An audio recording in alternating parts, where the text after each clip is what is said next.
சென்னையிலிருந்து முரளிதரன் ஒருத்தர் கேட்டிருக்காரு. காந்தி என்பவர் ஒரு ஏமாற்றுக்காரர் என்பதை வ.உ. சிதம்பரம் பிள்ளை அவர்களுக்கு வரவேண்டிய பணம் அனைத்தையும் தாமே வைத்துக்கொண்டு தராமல் தாமதித்து வ.உ. சிதம்பரம் பிள்ளை அவர்கள் கடிதம் மூலம் கேட்டும், நேரில் சென்றும் பல காலம் கேட்டும் பின்புதான் தந்தார். அவரின் உண்மையான குணம் இந்த பணப்பரிவர்த்தனை மூலம் காந்தி அவர்களின் நேர்மையற்ற எண்ணமும் செயலும் வெட்ட வெளிச்சமாக காட்டுகிறது. அவர் நேர்மையும் நாணயமும் இந்த ஒரு செயலால் அவரை நம்ப மறுக்கிறது. இந்த செயலை பற்றி தங்களது மேன்மையான கருத்து. இது ரொம்ப வருத்தம் தரத்தக்க நேரேட்டிவ் அவர் ப்ரெசென்ட் பண்ணுறது. ஆக்சுவலாக இதை பற்றி ஏஆர் வெங்கடாச்சலபதி விரிவாக எழுதியிருக்காரு. அதெல்லாம் அவைலபிள். பிரீஃபாக எனக்கு நினைவிலிருந்து நான் சொல்கிறேன். தென்னாப்பிரிக்காவில் தமிழர்கள் வ.உ. சிதம்பரம் பிள்ளைக்கு ஏற்பட்ட அந்த நிலையை நினைத்து அவர்கள் பணம் திரட்டுகிறார்கள். அவருக்கு பணம் கொடுக்கணுன்ட்டு. அந்த காலத்தில் வெஸ்டர்ன் யூனியன் மணி டிரான்ஸ்ஃபர்லாம் ஒன்றும் கிடையாது. இன்னைக்கு மாதிரி பட்டன் அழுத்தினா பணம் இங்கே வந்து சேராது. அந்த நிலையில் அவங்க வந்து பணம் திரட்டி அவர்களுக்கு தெரிந்த ஒரே ட்ரஸ்டட் ஆள் யார் அப்படின்னா காந்தி.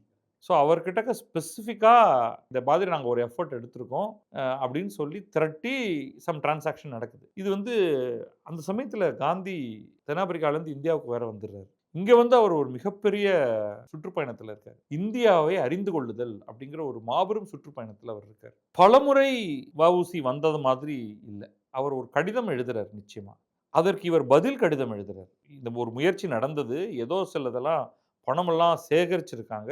என்னங்கிறத விசாரிச்சுட்டு, கணக்கு என்ன அப்படின்னு கேட்டு நான் உங்களுக்கு அனுப்பிச்சிடுறேன். ஆனா அந்த சமயத்துல சிதம்பரம் பிள்ளை ரொம்ப கடினமான நிலையில் இருந்தார்ங்கிறது உண்மை. ஒரு என்ட்ரி லெவல் வழக்கறிஞராக அவர் பணியாற்றிக் கொண்டிருந்தார். அது ஒரு வழக்கறிஞர் தொழிலுக்கு பிறகு படிப்புக்கு பிறகு அல்ல. அது பை பிராக்டிஸ் பண்ண முடியும். அதெல்லாம் ஸ்ட்ரிப் பண்ணிட்டாங்க. இவர் செடிஷன் கேஸ் எல்லாம் போட்டு சிறைக்கு அனுப்பிச்சாங்க. கொடுஞ்சிறையில் அனுப்பிச்சாங்க. அதுலேருந்து அவர் வெளியில வந்து அவர் லாவும் பிராக்டிஸ் பண்ண அதுக்கப்புறம் அவர் அது ஒரு மாதிரி ரெஸ்டோர் ஆச்சு. முதல்ல முடியல. பட் ரொம்ப உடல் தளர்ந்திருந்தார், மனம் தளர்ந்திருந்தார். அப்போ அவருக்கு சொல்லப்பட்டது, இந்த மாதிரி நாங்க வெளிநாடு வாழ் தமிழர்கள்லாம் தென்னாப்பிரிக்கால நாங்க சேகரிச்சு பணம் அனுப்பிச்சோம். வந்து சேர்ந்ததா அப்படின்னு கேட்ட உடனே அவர் வந்து காந்திய தொடர்பு கொள்றார். காந்தி அ செக் பண்றேன்னு சொல்லிட்டு அவர் ஹி ஃபாலோஸ் அப். இவென்ச்சுவலி அவருக்கு வந்து இந்த மாதிரி எவ்வளவு சேகரிச்சு கொடுத்துருக்காங்க அப்படிங்கிற தகவல் பை தென் காந்தியே ஒரு இன்ஸ்டிடியூஷன் ஆயிருக்காரு. ஸோ அவர் கணக்கை வெரிஃபை பண்ணி எவ்வளவு பணம் வந்ததுன்னு கேட்டு அதை கரெக்டாக அவர் கொடுக்குறாரு.